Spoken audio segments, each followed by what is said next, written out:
એક વખત ગામ ખોખરાના વસતા ભગત શ્રીજી મહારાજના દર્શને ગઢપુર આવ્યા. દરબારગઢમાં એમને સદગુરુ રાઘવાનંદ સ્વામી તેમને સામા મળ્યા. સ્વામીએ પૂછ્યું, ભગત મહારાજના દર્શન કર્યા? વસતા ભગત હાથ જોડીને કહે, ના સ્વામી, હવે જઈશ. શ્રીજી મહારાજ અત્યારે ક્યાં વિરાજે છે? રાઘવાનંદ સ્વામી કહે, ચાલો ભગત, તમને હું શ્રીજી મહારાજના દર્શન કરાવું. એમ કહી સ્વામી વસતા ભગતને મહારાજના દર્શને લઈ ગયા. શ્રીહરિ પોતાના ઉતારાને વિશે વિરાજતા હતા. ત્યાં આવીને રાઘવાનંદ સ્વામીએ શ્રીજી મહારાજને કહ્યું કે મહારાજ, આ વસતા ભગત ખૂબ સારા હરિભગત થયા છે. એમને સત્સંગ થયા પછી એમણે આખા ગામને સત્સંગ કરાવ્યો અને ખોખરા ગામ આખું સત્સંગી થયું. એમને જોઈને શ્રીજી મહારાજ કહે કે સ્વામી, ઓલું ગામ આખું સળગી ગયું તે? હા મહારાજ, તે ખોખરા ગામના જ હરિભગત છે.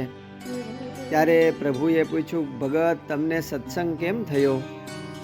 વસતા ભગત કહે કે મહારાજ, પહેલાં અમે માતાના પંથમાં હતા, તેમાં કાંઈ માલ ન ભાળ્યો. ત્યાર પછી બીજા પંથમાં ભળ્યા, તેમાં પણ કાંઈ સાર ન દીઠો. ત્યારે અમારા મોટા ભાઈ કાનાએ કહ્યું કે વસતા, તું આ બધો ડોળ કરી નાહક માનવ અવતારને ખોવે છે. તારો મોક્ષ થાય એવી ભગવાનની ભક્તિ કર, આ બધો ડામાડોળ છોડી દે. એટલે અમે અમારા ગામના એક બ્રાહ્મણને પૂછ્યું કે અમારો મોક્ષ થાય એવું કાંઈક ઠેકાણું આ હળાહળ કળિયુગમાં મળે ખરું? ત્યારે અમારી પાસે બેઠેલા અમારા ગામના એક કોળી તેજા ભગતે કહ્યું, જો તમારે મોક્ષ જોઈતો હોય ને તમારા આત્માનું કલ્યાણ જોઈતું હોય તો પ્રગટ શ્રી સ્વામિનારાયણ ભગવાનના પંથમાં આવો. ત્યારે મેં કહ્યું, તો જ્યારે તમારે ત્યાં સાધુ સંતો આવે ત્યારે અમને ખબર આપજો. એ પછી તેને ત્યાં પરમહંસ આવ્યા, એટલે તેજા ભગતે મને કહેણ મોકલાવ્યું. એટલે હું તેજા ભગતને ઘેર ગયો. એના ઘરે આ રાઘવાનંદ સ્વામી પધારેલા, તેમને હું પગે લાગ્યો અને પાસે બેઠો. ત્યારે સ્વામીએ કહ્યું, બોલો ભગત, તમારે કંઈ વાત કરવી છે? મેં કહ્યું, હા સ્વામી, કબીર સાહેબનું એક ભજન છે, તેનો મારે અર્થ સમજવો છે. પછી હું એ ભજનના 4 પદ બોલ્યો. પછી મને રાઘવાનંદ સ્વામીએ 4 પદોના ઉત્તર બરાબર કર્યા. એટલે મેં કહ્યું, હવે આજથી તમે અમારા ગુરુ.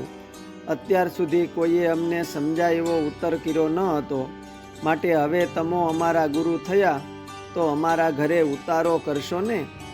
પછી રાઘવાનંદ સ્વામીએ કહ્યું કે અમે આવીએ, પણ અમારા ઉતારે કોઈ બાઈ માણસનો જોગ ન થવો જોઈએ. અમે બેઉ ભાઈઓએ કહ્યું, ભલે સ્વામી, અમે એવો ઉતારો આપીશું.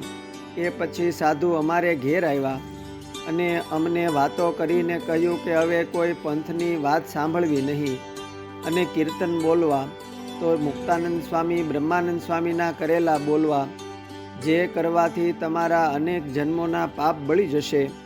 પછી તો ઘરના સૌ મનુષ્યોએ નિયમ લીધા અને સાધુના કહ્યા પ્રમાણે અમે સ્વામિનારાયણ નામનું ભજન માંડ્યું. પછી અમને સંશય થતાં સ્વામીને કહ્યું, અમે ભજન કરીને કોને પગે લાગવા જઈએ? ત્યારે રાઘવાનંદ સ્વામીએ કહ્યું કે અમે તમને સ્વામિનારાયણના પગલાં પધરાવી આપીએ છીએ, તેના નિત્ય દર્શન કરજો. ત્યારે અમારા કાકાનો દીકરો જેઠો બોલ્યો, લ્યો, આ સાધુએ કહ્યું કે તમારા પાપ આજથી બળ્યા, તે શું કહીએ બળતા હશે? મહારાજ હસીને બોલ્યા, પછી કેમ થયું?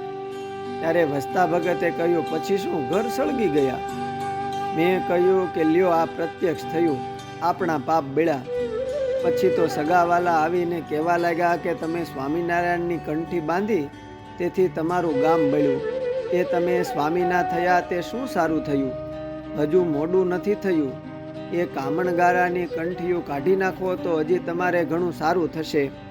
ત્યારે મેં કહ્યું કે કંઠી તો હવે માથા હાટે છે. અમે અમારી નજરે જોયું કે પાપ કરી બાંધેલા ઘર સળગી ગયા.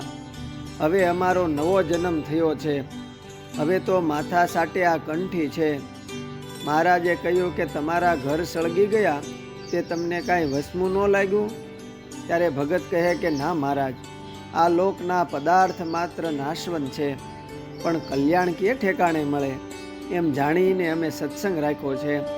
ત્યારે શ્રીજી મહારાજ અતિશય પ્રસન્ન થયા થકા ઢોલિયેથી ઊભા થઈને બોલ્યા કે લ્યો, આ હરિભક્ત વાત કરે તે સૌ સાંભળો.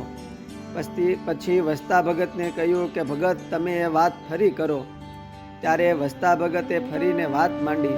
તે પૂરી થઈએ મહારાજે રાજી થઈને કહ્યું કે જુઓ, કલ્યાણ માટે સત્સંગ કરવો તો આવો કરવો. એમ કહી ખોખરાના દરેક હરિભક્તને મહારાજે રાજી થઈને છાતીએ ચરણારવિંદ આપ્યા અને માથે હાથ મેલા. અસ્તુ. જય સ્વામિનારાયણ.